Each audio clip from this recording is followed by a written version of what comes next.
Hey guys, Ray from Lovey RV and Boat back with you again. So a little update on my brake repairs. If you remember on the way down I had some problems with the wire that would run inside the tube. It started to chafe and it caused havoc with my brake controller. Anyway, at the time I just cut an extension cord and wired it across the axle. Now I'm kind of upgrading that. I picked up some of this, it's a marine wire 10 gauge. It's got coating on the inside and outside, pretty tough stuff, so I think that's going to be doing a good job.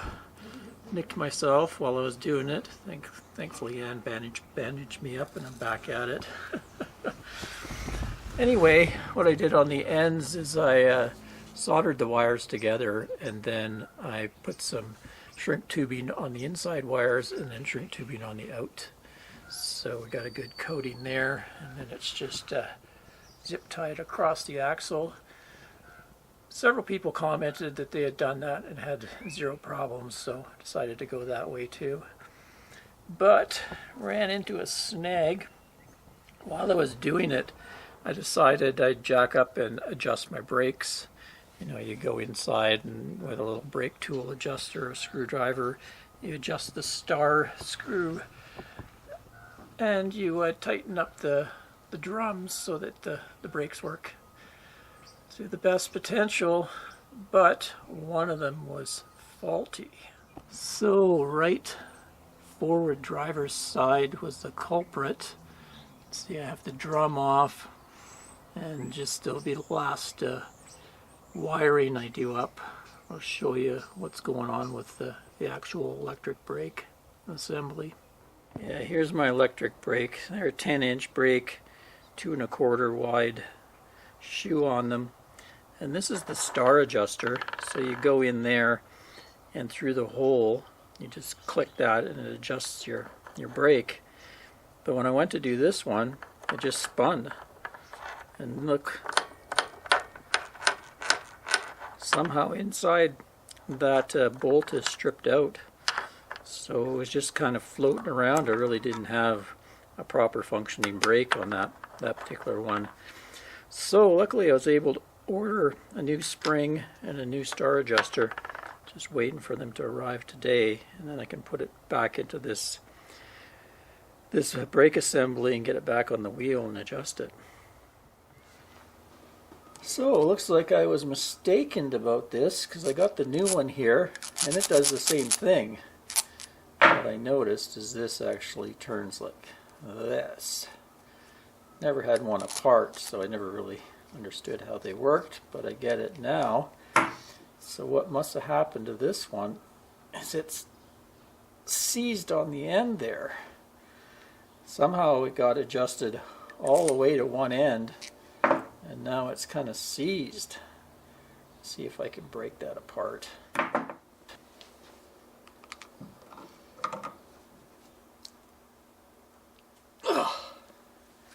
Got her. Okay.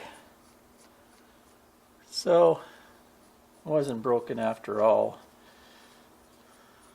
Well, there you go. Learn something new every day. That's what I learned today.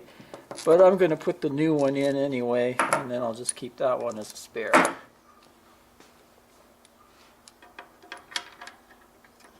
Fit right in here. Get those apart. There we go. So it fits right in between the two shoes there, and then as you adjust it one way, it compresses them, and the other way it opens them. So when you're coming through the hole, you want to push up on like this, and then it widens them. I think some time, maybe when I was adjusting them, I went the wrong way and got them down to the end there, and then went the wrong way until I actually seized them, and then this thing kind of got all, just sat there all loose. And that made me think it was broken, but it wasn't. Like I say, learned something new. So that'll fit in there. I'm going to put a little bit of this brake and caliper grease on each end, and then the spring just fits on either side of it to kind of hold it in place. So this is how it'll be adjusted. Come through the hole in the backing plate, and then you can see I'm moving it up, and then the brakes are slowly expanding opposite way they contract. So there is a special tool that's kind of angled brake adjuster tool. Of course I can't locate it somewhere in my RV. I've got it somewhere, so to go with the old screwdriver method. But anyway, that looks like it should work.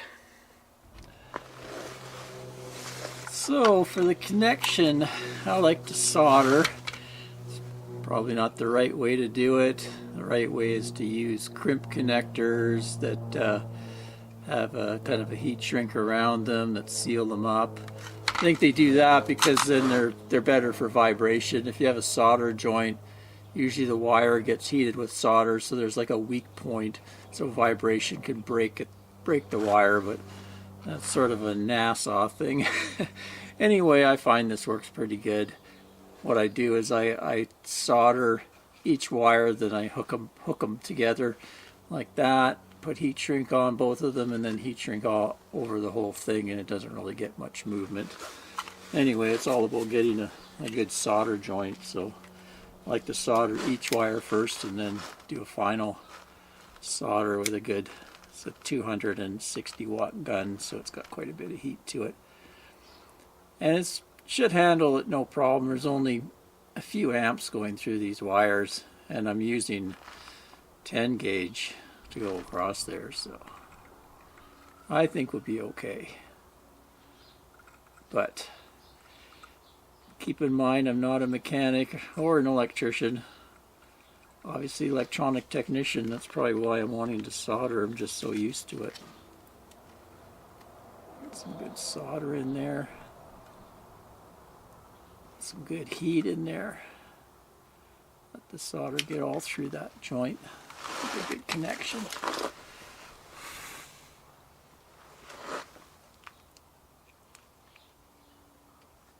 Yeah, that's never coming apart.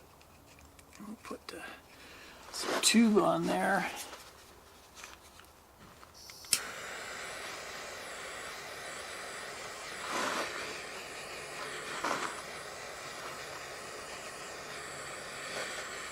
Could use a heat gun, but too lazy, so I'm just using my torch. But keep in mind, you don't want to do this if you've got gas or anything around. Anyway, that's those two. And then we got one final cover here.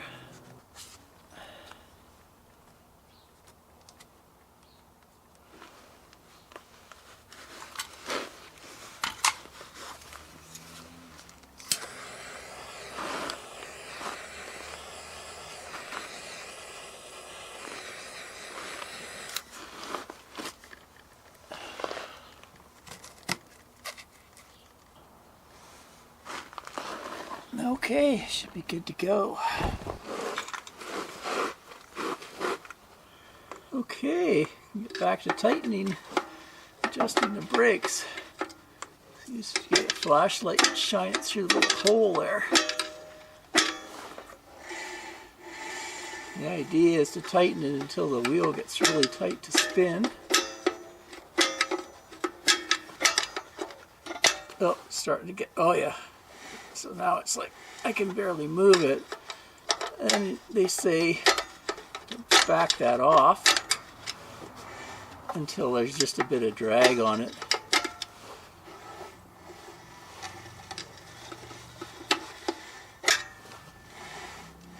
Not too much. Not too much.